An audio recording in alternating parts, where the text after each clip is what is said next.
Bollywood silver screen presenting Inglorious Bastard. इस कहानी की शुरुआत होती है सन 1941 से, जहां पर हमें हिटलर के यानी कि नाजी के एक ऑफिसर को दिखाया जाता है जिसका नाम हैंस है। वो एक फ्रेंच फार्मर के घर पर जाता है। दरअसल उसे इन्फॉर्मेशन मिली है कि इस फ्रेंच फार्मर ने अपने घर में एक ज्यूस फैमिली को छुपा रखा है और ये वो वक्त था जब नाजी सेना यानी कि हिटलर की जितने भी आर्मी थी वो सब के सब ज्यूस लोगों को मार रहे थे। अब वो इस फ्रेंच फार्मर से पूछता है कि वो फैमिली कहाँ पर है। वो बताता है कि मैं उस फैमिली को जानता ज़रूर हूँ, लेकिन अब तक तो वो बॉर्डर पार कर चुकी है।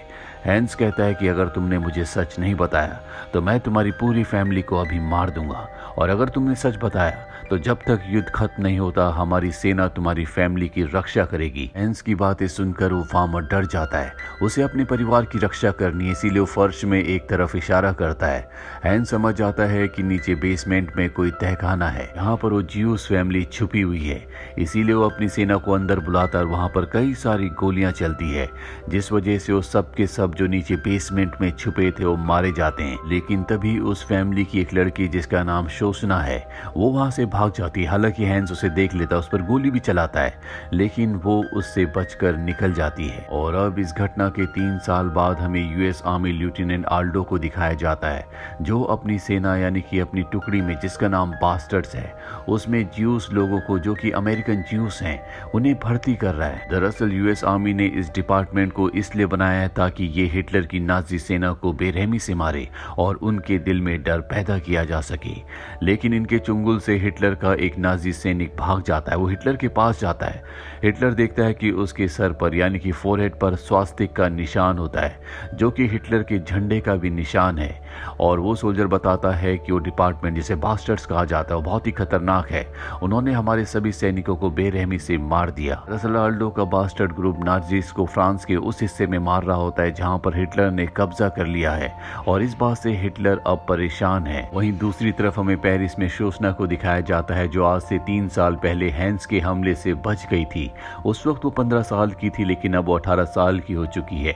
वो यहाँ पर एक सिनेमा घर चलाती है, साथ ही उसने अपना नाम बदल दिया है ताकि किसी को ना पता चले कि वो एक ज्यूस लड़की है, क्योंकि इस वक्त में जर्मन सैनिक ज्यूस लोगों को मार रहे होते हैं। उसका नया नाम होता है एम्यूल। उसकी मुलाकात एक जर्मन सोल्जर से होती है जिसका नाम फेडरिक है। फेडरिक एक बहुत ही फेमस सोल्जर है क्योंकि वो लड़ाई में 250 लोगों को मार चुका है, पर शोषणा को इस बारे में कुछ भी नहीं पता होता। फेडरिक को मूवीज देखने का बहुत शौक है, इसीलिए वो यहाँ पर आया होता है। वो शोषणा से कहता है कि तुम इस सिनेमा घर की ओनर हो। वो कहती है कि ये मेरे आंट और अंकल का था, लेकिन अब उन्होंने इस सिनेमा को मेरे नाम कर दिया है। हालांकि यहाँ पर फेडरिक के जेस्चर से साफ साफ पता चलता है कि वो शोषणा के प्रति अट्रैक्टेड है, लेकिन शोषणा उसे ज्यादा एंटरटेन नहीं करती क्योंकि वो एक ज्यूस है। वो अपनी आइडेंटिटी किसी के भी सामने रिवील नहीं कर सकती।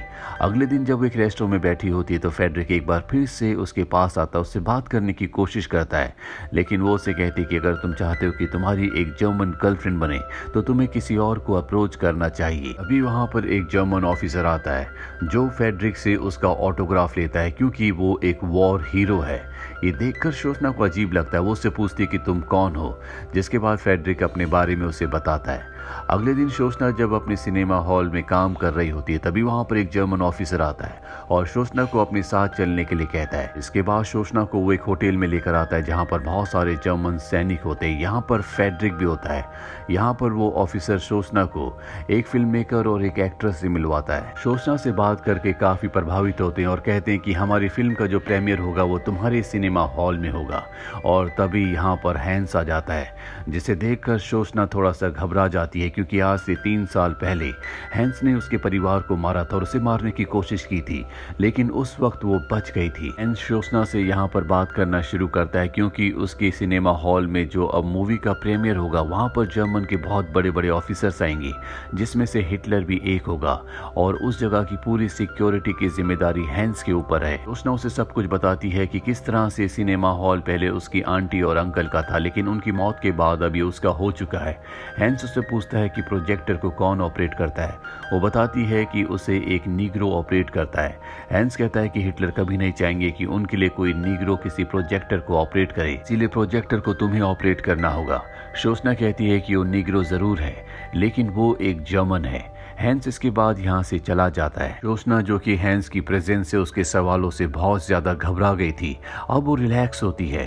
दरअसल जर्मन्स ने और खास तौर पर हैंस ने उसके परिवार को, उसकी कम्युनिटी को बहुत ज्यादा टॉर्चर किया होता है, लाखों लोगों को मार दिया होता है। इसीलिए शोशना तय करती है कि वो उस दिन जब फिल्म का प्रीमियर होगा, जिसमें जर्मनी के बड़े बड़े ऑफिसर फिल्म को प्रीमियर को देख रहे होंगे, तो उस वक्त वो वहां पर जितनी भी उसके पास पुरानी रील्स हैं, जो कि हजारों की तादाद में है, उनमें आग लगाकर सब के सब ऑफिसर्स को मार देगी। इसके लिए वो अपने प्रोजेक्टर ऑपरेटर, जिसका नाम मार्शल होता है, उसके साथ प्लान बनाती है। दरअसल मार्शल उससे प्यार भी करता है, वो उसका लवर है, और ये दोनों तय करते हैं कि ये किसी भी कीमत पर उन सब जर्मन्स को मार देंगे। वहीं दूसरी तरफ ब्रिटिशर्स को भी इस प्रीमियर के बारे में पता चल जाता है, इसीलिए ब्रिटिश कमांडो लेफ्टिनेंट को, जिसका नाम आर्ची है, उसे इस प्रीमियर पर हमला करने का ऑर्डर दिया जाता है, और इस हमले में उसका साथ देंगे बास्टर्ड यानी कि ऑल्डो के सैनिक। और अब ब्रिटिश लेफ्टिनेंट यहाँ पर अपने दो साथियों के साथ फ्रांस के उस हिस्से में जाता है जो जर्मन्स के कब्जे में है,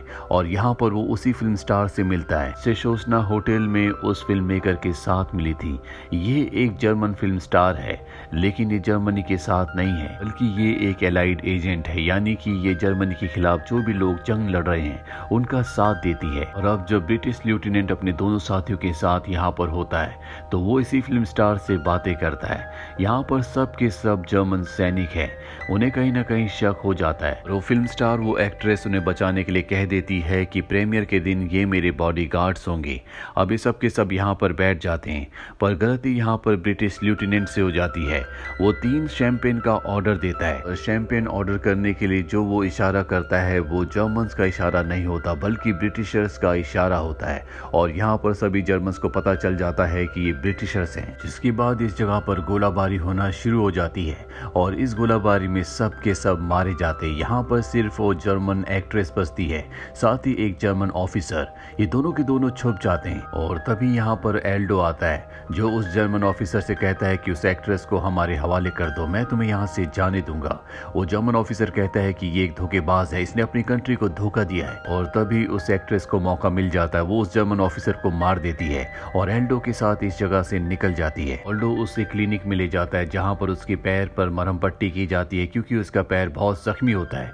वो ऑल्डो को बताती है कि तुम्हारे साथियों की वजह से हमारा पूरा प्लान चौपट हो गया, हमारे पास अब भी एक मौका है जब हम बहुत सारे जर्मन सैनिकों को मार सकते हैं। मैं ब्रिटिश लेफ्टिनेंट को और उसके साथियों को अपने साथ अपना बॉडीगार्ड बनाकर ले जाना चाहती थी।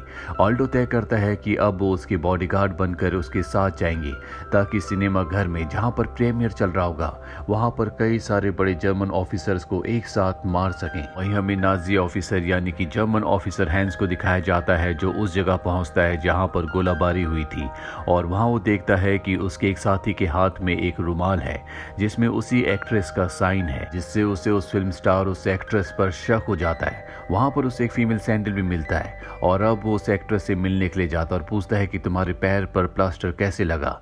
वो बताती है कि मैं पहाड़ी से गिर गई थी, इसीलिए मेरे पैर में फ्रैक्चर हो गया और अब इसमें प्लास्टर है। ये सुनकर हैंस हंसने लगता है। वो उसे एक सेपरेट कमरे में ले जाता है और उसे वो सैंडल पहनाता है जो उसे उस वारदात वाली जगह पर मिली थी, और ये सैंडल उस एक्ट्रेस को बिल्कुल फिट आता है, जिससे हैंस समझ जाता है कि वो झूठ बोल रही थी, वो जर्मन्स को धोखा दे रही है, इसीलिए वो उसे मार देता है। जिसके बाद यहाँ पर अल्डो को और उसके साथी को भी पकड़ लिया जाता है, क्योंकि हैंस को पता है कि ये भी उसके साथ मिले हुए थे, और अब हैंस जान चुका है कि ये हिटलर को मारना चाहते हैं। हैंस अल्डो को अपने पास बुलाता और उसे कहता है कि मैं हिटलर को मारने में तुम्हारी मदद करूंगा, लेकिन इसके बदले तुम्हें मुझे यूएस की नागरिकता और मुझे मेरे काम के लिए रिवॉर्ड्स दिलवाने होंगे। अल्डो उसकी बात मान जाता और अपने सीनियर से उसकी बात करवाता है। वहीं हमें थिएटर में दिखाया जाता है, जहां पर अब प्रीमियर की पूरी तैयारी हो चुकी है। शोशना ने तैयारी कर ली है कि वो हर एक दरवाजे को बाहर से अपने बॉयफ्रेंड, जिससे वो प्यार करती है, जिसका नाम मार्शल है, उसके जरिए बंद करवा देगी और इस पूरे थिएटर सिनेमा हॉल में आग लगा देगी, ताकि सब के सब मारे जाएं। ये जो फिल्म होती है, ये ये फेडरिक की बहादुरी के कारनामों के ऊपर होती है। और अब जब फिल्म चली रही होती है तो फेडरिक वहां से उठकर शोशना के पास आता है। शोशना कहती है कि तुम्हें वापस अपनी सीट पर बैठ जाना चाहिए, लेकिन फेडरिक वापस नहीं जाना चाहता। उसकी किस्मत अच्छी भी होती है क्योंकि हैंस ने, जो कि अब जर्मन्स के खिलाफ है, जो कि अब बास्टर्ड्स यानी कि ऑल्डो की टीम के साथ मिल चुका है, उसने उसकी सीट के नीचे बॉम्ब रख दिया था। फेडरिक जब वापस अपनी सीट पर जाने से मना कर देता है तो यहाँ शोशना को गुस्सा आ जाता है। वो उसे जर्मन डॉग कहती है, जिससे फेडरिक को बहुत गुस्सा आता है। वो उसके साथ जबरदस्ती करना चाहता है, पर शोशना अपना दिमाग लगाती है और फेडरिक से कहती है पहले दरवाजा बंद कर दो। और जब वो दरवाजा बंद करने जाता है तो पीछे से कई गोलियां उस पर चलाती है। वो बहुत बुरी तरह से जख्मी हो जाता है, लेकिन फेडरिक को भी मौका मिल जाता है और शोशना को गोली मार देता है और इन दोनों की मृत्यु हो जाती है। वहीं सिनेमा के अंदर सबके सब जब फिल्म देख रहे होते हैं तो वहां पर अजीब अजीब सी फुटेज आती है, जिससे सबको पता चल जाता है कि यहाँ पर शोशना ने इन सबको मारने का प्लान बनाया है, जो कि ज्यूस कम्युनिटी से है, जिस कम्युनिटी के ऊपर हिटलर की नाजी सेना ने बहुत अत्याचार किए थे।